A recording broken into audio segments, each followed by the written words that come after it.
तो बेटा हमने अभी तक दो एम्स डिस्कस की। हमने डिस्कस किया इंडिविजुअल एम, हमने डिस्कस की सोशल एम। दोनों एम्स के हमने मेरिट्स और डिमेरिट्स देखे, दोनों एम्स की हमने इंपॉर्टेंस देखी, हमने क्रिटिसिज्म देखा। तो हम कहते हैं बेटा क्या एजुकेशन में हम इन दो एम्स को सेपरेटली रख सकते हैं या इनकी सिंथेसाइज कर सकते हैं?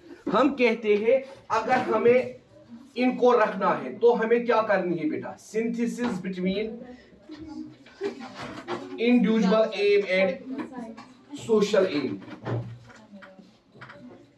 Individual aim and social aim and social aim. बेटा ये सिंथेसिस का मतलब यहां क्या है? Synthesis between social aim and individual aim. हम कहते हैं बेटा बैलेंस। सिंथेसिस का मतलब क्या है?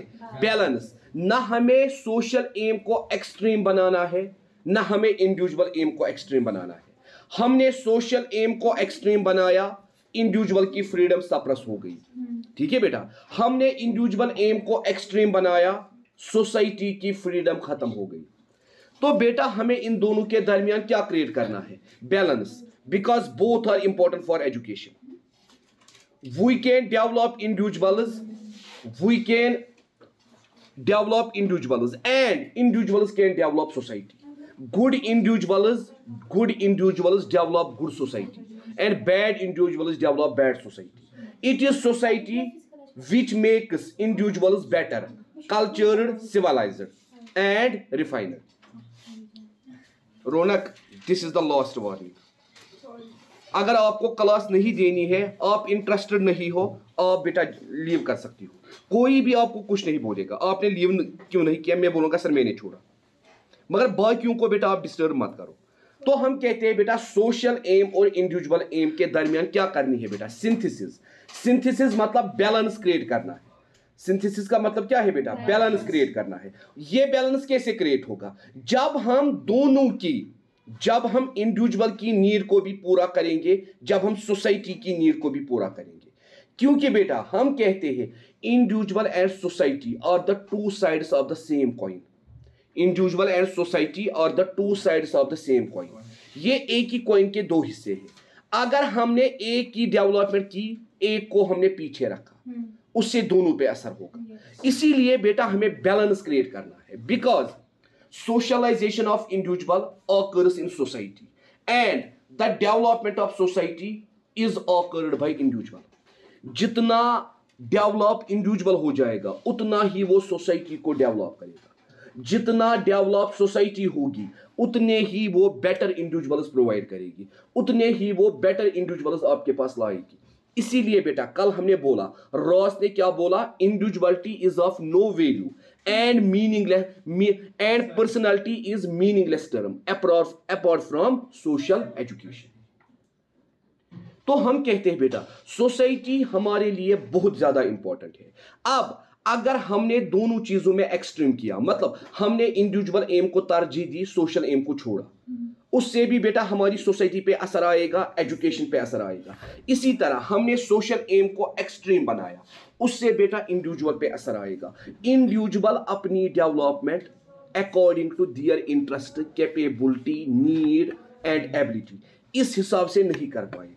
इसीलिए बेटा हम कहते हैं इन दोनों के दरमियान क्या करनी है? Create synthesis, balance between social aim and individual aim.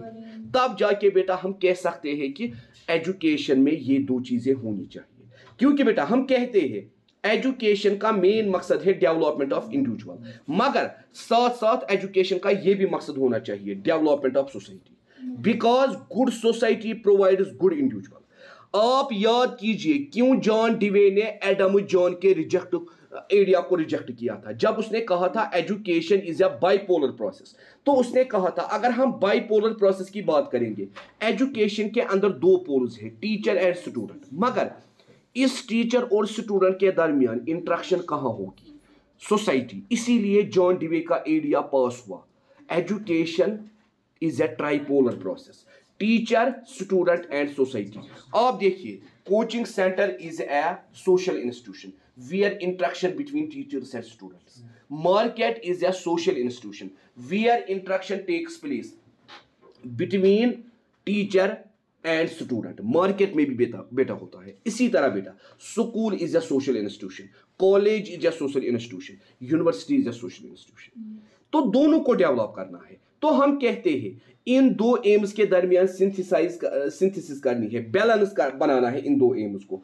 तब जाके हम कह सकते हैं एजुकेशन सोसाइटी को भी डेवलप करेगा और एजुकेशन इंडिविजुअल को भी डेवलप करेगा. उसके बाद है बेटा तीसरी एम जिसको हम कहते हैं vocational aim of education. Vocational aim of education. Vocational aim of education. आप बेटा याद कीजिए, हमने बार बार ये पॉइंट हमने दोहराया. According to Rulin, according to modern encyclopaedia of education, education is a purposeful and ethical activity. Hence, it is unthinkable without aim. हमने बार बार कहा एजुकेशन ऑर्नामेंटल एक्टिविटी नहीं है. ये क्या है बेटा? पर्पसफुल एक्टिविटी जिसका कोई पर्पस है. और बेटा आप सब लोगों का एजुकेशन हासिल करने का पर्पस क्या है? To meet the both ends. To meet the both ends. What do you mean by the both ends? To meet the education need as well as to meet the employment need. Yes, sir. एक तो बेटा education हासिल करना, cultured बनना, civilised बनना, mannered बनना, disciplined बनना, अपने अंदर सोशल ऑर्डर क्रिएट करना, साथ साथ to meet the other end, the end of employment. The end of employment. ठीक है बेटा. आप देखो बेटा सोसाइटी में एजुकेशन का पर्पस यही है कि हम अपने पैरों पे खड़े हो जाए, हम अपना रोजगार खुद कमाएं. That is why this aim is also called bread and butter aim. Bread and butter aim. जिस तरह हम कहते हैं रोटी कपड़ा और मकान. Bread and butter aim. White collar aim. White collar aim वही समझाऊंगा. White collar aim and white collar aim and blue jacket M.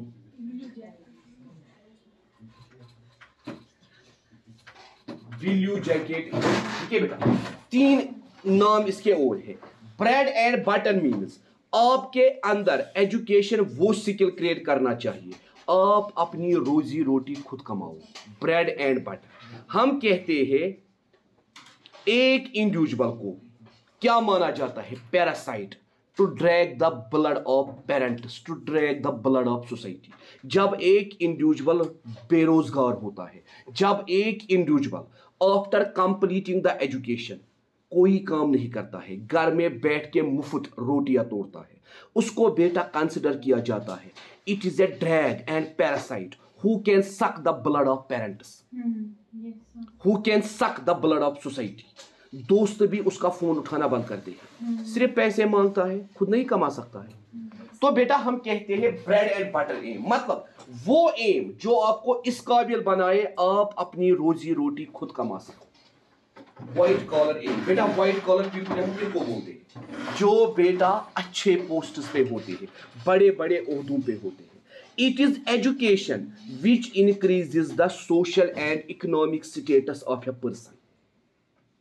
क्योंकि बेटा when you are educated, जब आप एजुकेटेड होते हो और बेटा आप हार्ड वर्क करते हो, आपका फैमिली बैकग्राउंड बहुत ही वीक होता है, आपका फैमिली स्टेटस बहुत ही वीक होता है, सोशल स्टेटस वीक होता है, इकोनॉमिक स्टेटस वीक होता है, मगर आपके घर में जब कोई बच्चा मेहनत करता है उसके बाद वो सिविल सर्विसेज के लिए सिलेक्ट होता है, उसके बाद एक तो वो अपना सपना साथ साथ अपनी फैमिली का सपना पूरा करता है. जो किसान कभी हवाई जहाज में नहीं चढ़ता था उसका बेटा उसको हवाई जहाज में चढ़ाता है. जिस किसान ने कभी सूट नहीं पहना होता है उसका बेटा उसको सूट पहनवाता है. ठीक है बेटा, उसको हम कहते हैं blue jacket aim, white collar aim. मतलब white collar aim means it is education, blue jacket aim means it is education which can raise the standard, which can raise the social status।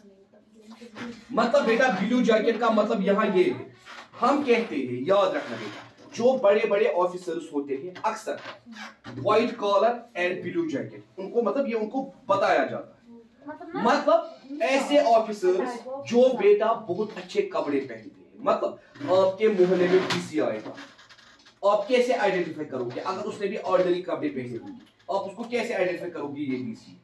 हम ऐसे लोगों को कहते हैं white collar people, blue jacket people.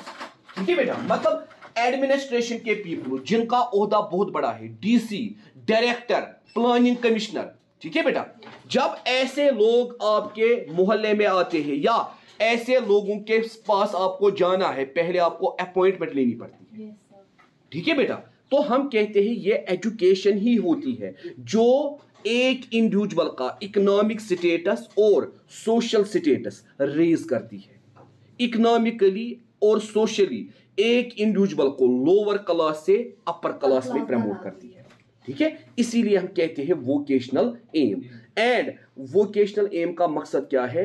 हमारी जो education होनी चाहिए ये बेटा ऐसी होनी चाहिए जिसके अंदर हम वोकेशन को प्रमोट करें, मतलब जिसके अंदर हम art based, craft based education produce करें, ताकि इंडिविजुअल्स सेल्फ सफिशिएंट बने, इंडिविजुअल्स सेल्फ डिपेंडेंट बने। ठीक है बेटा, इसीलिए महात्मा गांधी या बहुत सारे एजुकेशनिस्ट्स ने क्या कहा है?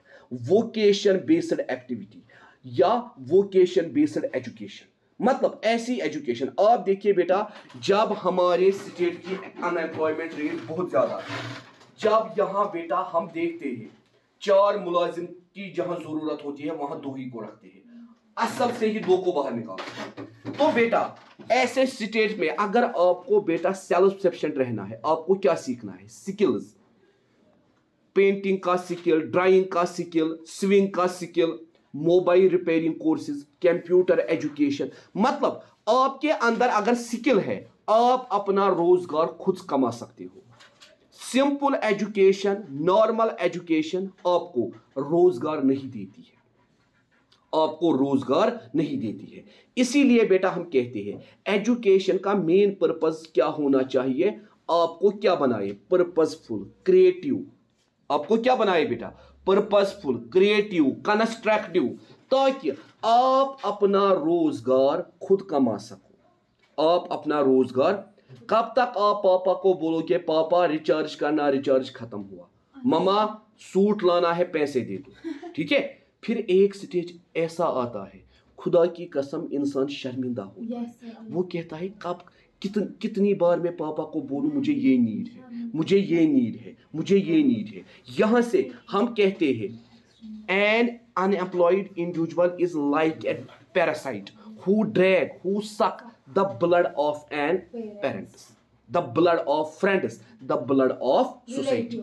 ठीक है बेटा, फिर हम एक दूसरे को बोलते हैं मुझे 5,000 रुपयों की जरूरत है, मुझे 10,000 रुपयों की जरूरत है, आप मुझे 1 महीने के लिए दे सकते हो?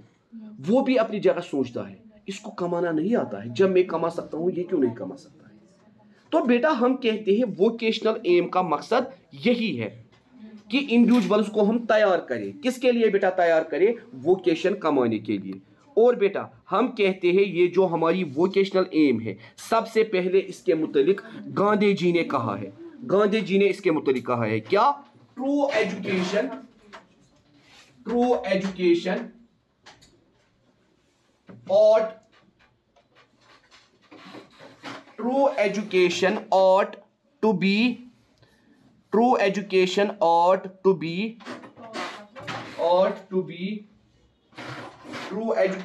ought to be for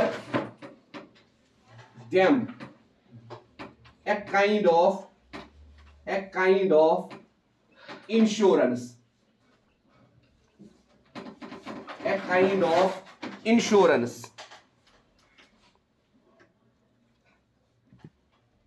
against unemployment.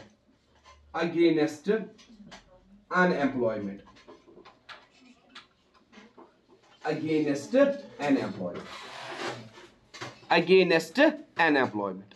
हम कहते हैं बेटा, गांधी जी कहता है आप समझिए ट्रू एजुकेशन, पर्पसफुल एजुकेशन बच्चे के लिए क्या है? एक इंश्योरेंस है, एक इंश्योरेंस है किसके खिलाफ? अनएम्प्लॉयमेंट के खिलाफ। ऑट और मस्ट दोनों मॉडल्स हैं, जहां जहां मस्ट हम लगा सकते हैं वहां हम मस्ट के बदले ऑट भी लगा सकते हैं। मतलब जो किसी चीज को क्या बनाता है? जरूरी बनाता है। तो गांधी जी यहां क्या कहता है? ट्रू एजुकेशन जरूरी है किसके लिए? A kind of insurance against unemployment. जिस तरह हम गाड़ी का इंश्योरेंस करते हैं, मकान का इंश्योरेंस करते हैं, हेल्थ इंश्योरेंस करते हैं, उसी तरह बेटा हम क्या काम करते हैं? हम कहते हैं ट्रू एजुकेशन एक किस्म का इंश्योरेंस है, जरूरी है किसके लिए बेटा? अनएम्प्लॉयमेंट के लिए। तो ये बेटा गांधी जी ने कहा, एम के गांधी, रिगार्डिंग वोकेशनल एजुकेशन। उसके बाद हमने पढ़ा सेकेंडरी एजुकेशन कमीशन। हम कहते हैं बेटा true education ought to be for them a kind of insurance against unemployment। True education एक बच्चे के लिए जरूरी है क्योंकि ये इसके लिए एक इंश्योरेंस है। जिस तरह ये इंश्योरेंस करता है अपनी गाड़ी का, अपनी हेल्थ का, अपने मकान का, ताकि अगर मेरी गाड़ी को कभी नुकसान हो जाए मुझे सारा नुकसान वही से मिले। उसी तरह अगर ये पर्पसफुल एजुकेशन हासिल करता है, ये एक किस्म का इंश्योरेंस है उसको किसके खिलाफ? अनएम्प्लॉयमेंट के खिलाफ। ठीक है बेटा। उसके बाद हमने पढ़ा secondary education commission. Secondary education commission खुदा रचिन मुस्कान याद बशी डेट सेकेंडरी एजुकेशन कमीशन का रूस 1817 शायद सर।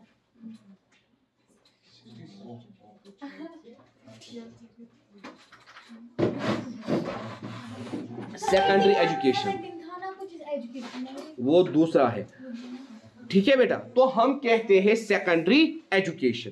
तो ये जो सेकेंडरी एजुकेशन है बेटा, ये हमें क्या कहता है? ये हमें बेटा कहता है knowledge gained is useless, knowledge gained is useless, knowledge gained is useless.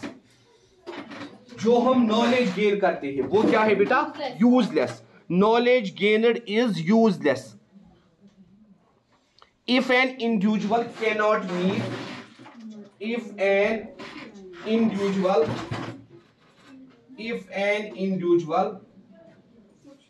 cannot make both ends meet, both ends meet, if an individual cannot make both ends meet, वो नॉलेज यूजलेस है।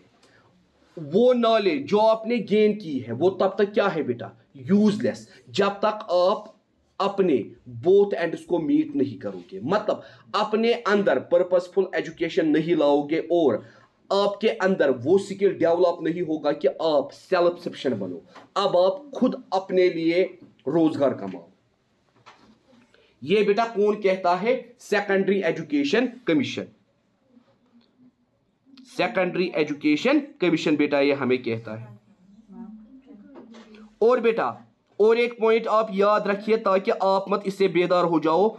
विदाउट ए वोकेशन, यही कहता है without a vocation, without a vocation, without a vocation the individual is a drag and parasite on others. The individual is a drag and parasite on others. Parasite on others. So regarding vocational education, regarding the vocational aim of education, Gandhi ji हमें ये चीजें कहता है। ठीक है बेटा। गांधी जी हमें ये चीजें बोलता है। Individual is a drag and parasite on others. Individual drag है, इंडिविजुअल पैरासाइट है बाकी लोगों पे। बाकी लोगों पे। इंडिविजुअल क्या है? इंडिविजुअल ड्रैग है, इंडिविजुअल पैरासाइट है। तो बेटा ये कौन कहता है? Secondary education commission. कल हम इस एम के मेरिट्स एंड डिमेरिट्स पढ़ेंगे।